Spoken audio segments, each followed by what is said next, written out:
We're seeing a lot more kids starting to come through this time of year. We're looking at going back to school, kids sports, all those things. You know, the more we use our feet, the more pains, more problems we get. So I guess I just want to run through what we're going to do when you bring your child in. We really look at the child from a whole point of view. We're looking at history in terms of what they're doing, what sports they're playing, how often, what shoes they're wearing. You know, all those things come into it in terms of coming up with a plan.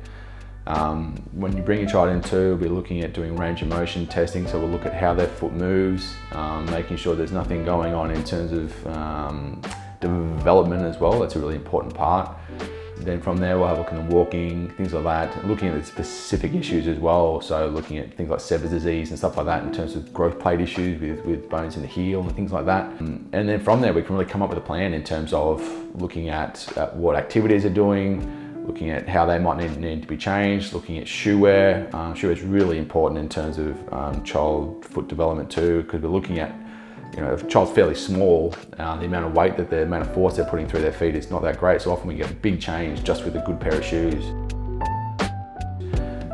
But then from there we can also looking at putting orthotics in their shoes as well, and that can really help to give them that stability and give their body the ability to really grow in the way that they need to. So the muscles are working in ranges which really allows them to develop correctly, and it's really important. So if you're seeing your child limping, you know, they're playing sport, they're not keeping up, anything like that where it just doesn't look quite right, really need to come in, give us a look over. It doesn't take all that long, but we can give you some great advice about where to go from there too.